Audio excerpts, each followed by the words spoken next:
नमस्कार दोस्तों। आज हम बात करने वाले हैं कि क्यों 2024 का साल अब तक का सबसे हॉटेस्ट ईयर होने वाला है। तो सबसे पहले बात करते हैं जनवरी 2024 की, जो कि हॉटेस्ट जनवरी एवर रिकॉर्ड किया गया था। फरवरी 2024 हॉटेस्ट फरवरी एवर, उसके बाद मार्च 2024 हॉटेस्ट मार्च एवर, और सेम अप्रैल और मई के लिए भी। तो इन आंकड़ों से आप समझ ही गए होंगे कि 2024 के ये 5 महीने इतिहास के सबसे गर्म 5 महीनों में अपनी जगह बना चुके हैं और पिछले सारे गर्मी के रिकॉर्ड तोड़ चुके हैं। पिछले महीने साउथ इंडिया में और पूरे साउथ ईस्ट एशिया, जिसमें वियतनाम, सिंगापुर, मलेशिया और इंडोनेशिया जैसे देश शामिल हैं, वहाँ ऐसी रिकॉर्ड ब्रेकिंग हीट वेव्स देखी गई हैं। उत्तराखंड में फॉरेस्ट फायर देखी गई। मई के पहले हफ्ते में मध्य प्रदेश, झारखंड, छत्तीसगढ़ और उड़ीसा के जंगलों में भी भयंकर फॉरेस्ट फायर देखी गई। मई के महीने में ही नॉर्थ इंडिया में टेम्परेचर 46 डिग्री सेल्सियस तक पहुंच गया है। तो क्या रीज़न है इतनी भयंकर गर्मी का, चलिए जानते हैं। Attributed to a blend of India, Uttarakhand also high temperatures and long week in fire. The escalating frequency of तो सबसे पहला रीज़न है ग्लोबल वार्मिंग। तो ग्लोबल वार्मिंग का सीधा सीधा मतलब है हमारे एटमॉस्फेयर में कार्बन डाइऑक्साइड, मीथेन और नाइट्रस ऑक्साइड जैसी गैसों का बढ़ जाना, जिसका सबसे बड़ा कारण है ट्रांसपोर्टेशन के जरिए निकलने वाला धुआं, यानी कि जो पेट्रोल डीजल हम गाड़ी चलाते वक्त बर्न करते हैं, वह इन गैसों के बढ़ने का सबसे बड़ा कारण है। इसके अलावा डिफॉरेस्टेशन यानी कि पेड़ों का कटना भी ग्लोबल वार्मिंग का एक कारण है। और अब हम बात करते हैं हमारे दूसरे और सबसे बड़े रीज़न की, एक ऐसा वेदर इवेंट जिसे सबसे ज़्यादा जिम्मेदार ठहराया जाता है इस क्लाइमेट चेंज के लिए, जिसे कहते हैं एल नीनियो। वैसे तो ये धरती के क्लाइमेट की नेचुरल साइकिल है जो कि हर 5 से 7 साल में होती है, लेकिन क्लाइमेट चेंज की वजह से ये साइकिल और भी ज़्यादा एक्सट्रीम होती जा रही है। वर्ल्ड हेल्थ ऑर्गेनाइजेशन के अनुसार ये सबसे बड़ा रीज़न है जिसकी वजह से धरती का क्लाइमेट बदलता है। तो जानते हैं एल नीनियो के बारे में, आखिर ये होता क्या है। ये एक ऐसी चीज़ है जो पैसिफिक ओशन में देखने को मिलती है, जो कि एशिया और अमेरिका के बीच मौजूद है। पैसिफिक ओशन में हवाएं चलती हैं जो कि ईस्ट से वेस्ट की दिशा में फ्लो करती हैं। ज़्यादातर समय ये हवाएं अमेरिका से एशिया और ऑस्ट्रेलिया की तरफ चलती हैं। तो इसकी वजह से पैसिफिक ओशन के सरफेस का पानी वेस्ट की दिशा में बहने लगता है, जिसकी वजह से ईस्ट की दिशा में समुद्र के नीचे का पानी ऊपर आने लगता है, यानी कि साउथ अमेरिका के पास पानी ऊपर आता है। ये पानी सरफेस के पानी की तुलना में ज़्यादा ठंडा होता है। तो इस सिचुएशन में जो गर्म पानी है वो जाता है ऑस्ट्रेलिया की तरफ, और जो ठंडा पानी होता है वो आ जाता है साउथ अमेरिका की तरफ। जब पानी गर्म होता है तो पानी का वाष्प जल्दी बनता है, जिसकी वजह से ऑस्ट्रेलिया में ज़्यादा बारिश होती है।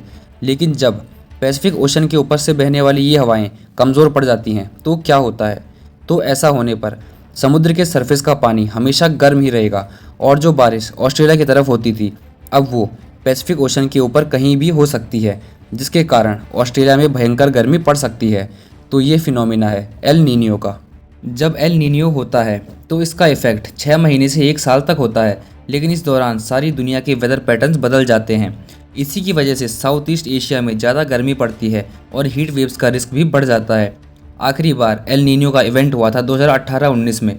उसके बाद जनवरी 2023 से लेकर आज के दिन तक एक और एल नीनियो चल रहा है। इसी की वजह से इस साल गर्मी के और बढ़ने की संभावना पूरी है। तो दोस्तों, अब बात करते हैं टेम्परेचर की।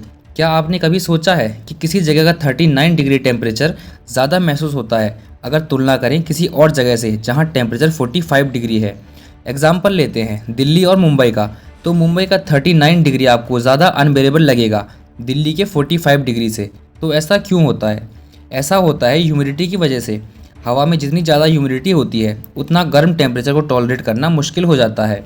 ह्यूमिडिटी का मतलब होता है कि हवा कितनी नमी होल्ड कर पाती है, और हवा जितनी गर्म होती है उतना ज़्यादा मॉइस्चर होल्ड कर पाती है। अगर सरल शब्दों में कहें तो ह्यूमिडिटी जितनी ज़्यादा बढ़ती है हमारी बॉडी के लिए उतना मुश्किल हो जाता है पसीने को इवेपोरेट करना।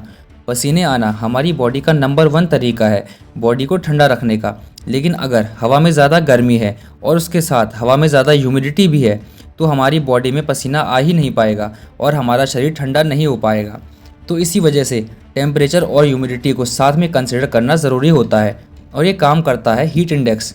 ये हमें बताता है गर्मी कितनी गर्म फील हो रही है। आपने अपने फ़ोन में कभी वेदर चेक किया होगा तो वहाँ पे लिखा होता है कि 40 degrees but feels like 45 degrees.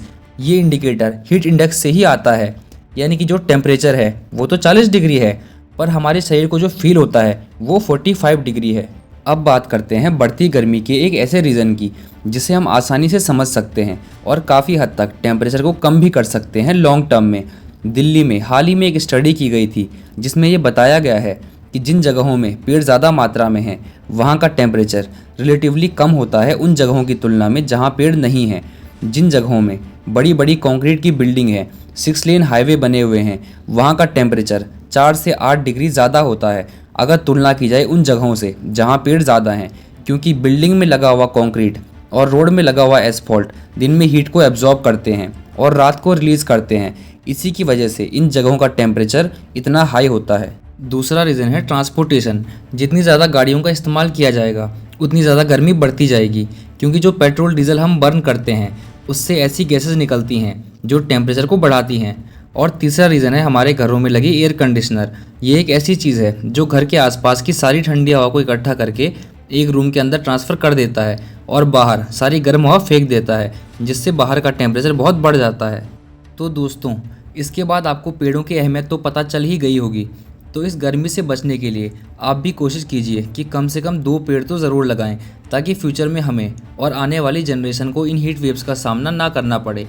और सरकार को भी फोकस करना होगा कि शहरों में ज़्यादा से ज़्यादा पेड़ लगाए जाएं और उन्हें हरा भरा बनाया जाए।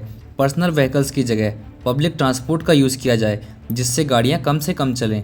और ये सॉल्यूशन हमें जल्दी से जल्दी करने होंगे, क्योंकि आने वाले समय में ये हीट वेव्स और भी ज़्यादा जानलेवा होने वाली हैं।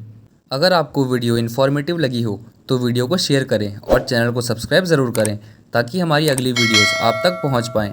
आज के लिए बस इतना ही। मिलते हैं दोस्तों अगली वीडियो में।